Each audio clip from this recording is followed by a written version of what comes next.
Hi friends, welcome back to my YouTube channel. केमती अच्छे सांग मैंने जगन्नाथ कृपार समस्ते भल थे। चलते मुझे आपण बढ़िया टिप्सटा आनी जोटा कि आपण मनी सेव हे सहित हेल्थ बहुत बढ़िया रलतु देखी ना। जदि आपण मैंने मो चैनल नुआ थे आपण मैंने निहाती भाव चैनल को सब्सक्राइब करूँ। चलते देखी ना। तो फास्ट मुझ रसुण को आपण मानक देखा। तो रसुण मुझे कौन छड़ाऊँगी आईटा कौ कम लगे सेटा मुझे आगू कहि। तेणु भिडियो टी फर्स्ट लास्ट पर्यंत देखिले ही आपण मैंने जानीपर। रसुण को तो आम खाଇବା जिनस व्यवहार करूँ। तो मुझे कौन आपण मानक रसुण छड़ाऊँगी से आगू कहि।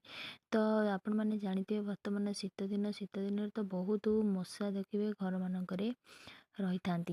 तो से ही मशा मानक आम केमी भगेबा तार गोटे सुंदर घर उपचार आनी।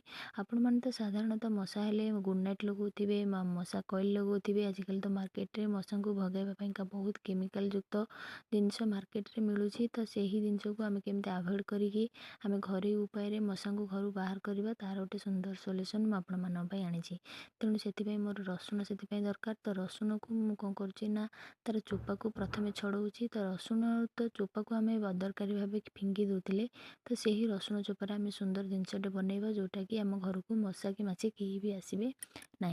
तो प्रथम देखो मुझे 2-4टा रसुण कोला छड़ेदेली। तार जो चोपा रहा से चोपा को आउ टे छोट छोट कर गोटे सैड्रे रखिदे। नेक्स्ट मुझे नौची कौन नेक्स्ट मुझे तेजपत्र। तेजपत्र तो समस्त किचेन में निहाती भाव में आवेलेबल थी। तो तेजपत्र बास्ना भी बहुत बढ़िया। तो तेजपत्र को मुझे सरू सरू पीस करके नौची कारण टी पीस कर नेले मत सुविधा हम करने। तो आपण मैंने पूरा स्टेप बाय स्टेप देखूँ देखिले ही आपण मैंने जानीपर। आउ जिनसटी बहुत अति सहजरे आउ खूब कम समय आमर बनी पारे। यहाँ आपण मैंने जदि इवनिंग रे डेली बनइबे ताल आपणकर स्वास्थ्य प्रति बहुत भल रही। जो गुड नाइट कि जो जिनस भी मशा लगाऊँ तो निश्वास नवा द्वारा छोट पिला हूँ वयस्क लोक हूँ से स्वास्थ्य व निश्वास प्रश्वास नेबार बहुत कष्ट होता है। आ सेगुड़ा कि बहुत हार्मफुल होता है। तो ये जो जिनसटा मुझे देसी जुगाटा आपण आनी से किसी भी इफेक्ट पड़ोनी। तो देखो मुझे किसी कटन नौची। कटन तो एमती साधारणतः समस्त घरे सलिता हिसाब से समस्ते यूज करती। तो ये जिनस भी माने समस्त घरे भी मिल जाव।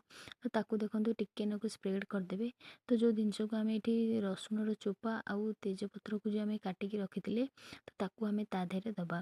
तो वीडियो को पूरा फुल वाच करूँ। आउ जदि भल लगे निहाती भाव में लाइक शेयर सब्सक्राइब करने आदौ भूलें। फ्रेंड्स मान सहित शेयर करूँ जहाँफल कि से टिप्स फायदा उठे पारे। देखो ये जिनस 2टा जिनस को मुझे कौन कल भल कि तुलार सेंटर रे आपण मैंने ही देवे। तो देखो मुझे यहाँ केमी बनाऊँगी आपण मैंने पूरा पाखु देखिले ही जानीपर। कहवा अपेक्षा देखिले ही आपण मैंने अधिक सेटा को जानीपर। तो तुला को आपण मैंने कौन करेंगे ना जो मझे देते चारिपटू तुलाटा को आपण मानक एमती गोटे गोल टाइप करी तार गोटे बड़ी तार गोटे मुहर बाहर करने पड़ो जोटा कि आपण मानक जोटा लगेबे सेटा ही आपण मानक पूरा परफेक्ट ही रहिबो। आउ ता भितर आमर रहिला रसुण चोपा आउ तेजपत्र किछि टुकुड़ा अंश। आपण मैंने चाहिए आ भितर कर्पूर दे पारे। तो मो पाखे कर्पूर नाला तो ये 2टा जिनस ही मुझे आपण मानक बनईकी देखा। तापर मुझे नौचे कि तुला मोर टे दरकार पड़ा तो से मुझे तुला अधिक नौची। तो देखो यहाँ के सुंदर भाव में बनीगला। आउ खूब कम समय मध्य समस्ते यहाँ बनई पारे। आपण मानक मार्केट रू कौन केमिकल युक्त जिनस आनापी ही पड़ो ना। देखो बर्तमान यहाँ मोर बनीगला। यहाँ गोटे ही आपण मानक यहाँ आपण मैंने इवनिंग रे ही केवल यूज करेंगे कारण इवनिंग रे बहुत मशा होता। तो मशा जानते आपण मैंने बहुत क्षतिकारक आम शरीर पाइंका से रक्त शोषी नहीं था जहाँफल कि आमको विभिन्न रोग होता है।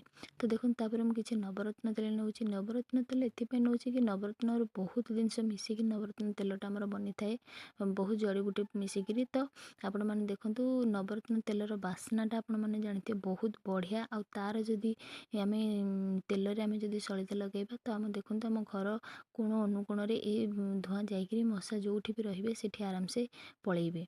तो आपण से तेलर टिके नाकू नहीं जो जगटा आम दीप माने बड़ी तार लगेबा से आपण मानक आग फास्ट लगाइवाई पड़ो ना बिना तेलर तो दीप जलवा असंभव।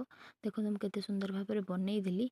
तापर आउ किछि तेल जो मोर एथरे अच्छी से तेल रे ही ये जो जिनसटा आम बनईचे से आपण मानक पूरा भिजाइवाई पड़ो जहाँफल कि तेलटा भिजिले ही आमर दीपटा भल भाव में जली पार। भल कि जलिले ही आमर जो सल्यूशनटा बनईचे से आराम से आमर काम कर। देखो मुझे भल कि लगेदेली।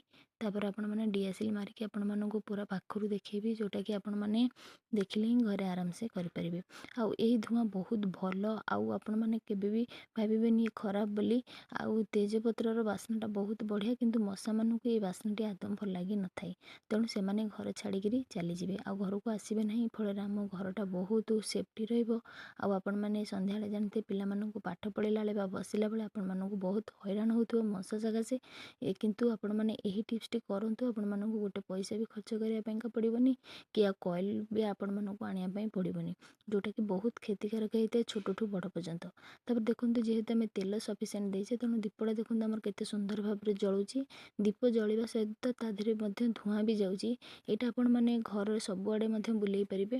ବୁଲିବା ଦ୍ୱାରା ଘରର କୋଣ ଅନୁକୋଣରେ ଯେଉଁଠି ମଶାମାନେ ରହନ୍ତି ସେଠି ଆଉ ସେମାନେ ରହିବେ ନାହିଁ।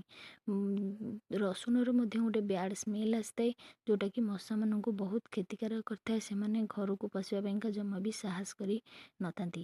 এই ଟିପ୍ସଟି ବହୁତ ସହଜ ଆଉ ସରଳ, ଆଉ ସମସ୍ତେ ମଧ୍ୟ ସବୁ ଗୃହିଣୀମାନେ ମଧ୍ୟ এই ଟିପ୍ସଟିକୁ ଘରେ ଆପ୍ଲାଏ କଲେ ସେମାନଙ୍କ ସ୍ୱାସ୍ଥ୍ୟ ସହିତ ତାଙ୍କ ପିଲାମାନେ ଆଉ ବୟସ୍କ ଲୋକମାନଙ୍କର ସ୍ୱାସ୍ଥ୍ୟ ମଧ୍ୟ ବହୁତ ସେଫ୍ଟି ରହିବ। ତ ଏହି ଟିପ୍ସଟି ଆପଣମାନେ ସବୁଦିନ ବି ଯଦି କରିବେ ତାହେଲେ କିଛି ବି ଖରାପ ହେବନି, ଆପଣମାନଙ୍କ ହେଲ୍ଥ ମଧ୍ୟ ବହୁତ କନସିୟସ୍ ରହିବ। ଦେଖନ୍ତୁ ମୋ ଦୀପଟା କେତେ ସୁନ୍ଦର ଭାବରେ ଜଳୁଛି, ଆଉ ସେଥିରୁ ମଧ୍ୟ ବହୁତ ଧୂଆଁ ବି, ଦୀପ ଜଳିବା ସହିତ ଧୂଆଁ ବି ମଧ୍ୟ ଯାଉଛି। ଆଉ ଅଧା ଜଳି ସାରିଲା ପରେ ଆପଣମାନଙ୍କୁ ଲିଭେଇବା ପାଇଁ ପଡ଼ିବ, କାରଣ ଅଧା ଭିତରେ ଆମେ ଯେଉଁ ସବୁ ରଖିଛେ ତେଜପତ୍ର ଆଉ ରସୁଣର ଚୋପାର ଯେଉଁ ଜିନିଷଟା ରଖିଛେ ସେଇଟା ଅଧା ଜଳିକିରି ତାର ଯେଉଁ ସ୍ମେଲ୍ଟା ଚାରିଆଡ଼ିକି ଯିବ। ଦେଖନ୍ତୁ କେତେ ସୁନ୍ଦର ଭାବରେ ଧୂଆଁ ଯାଉଛି। ରହୁଛି, ନମସ୍କାର, ଦେଖା ହେବା ନେକ୍ସଟ ଭିଡ଼ିଓରେ।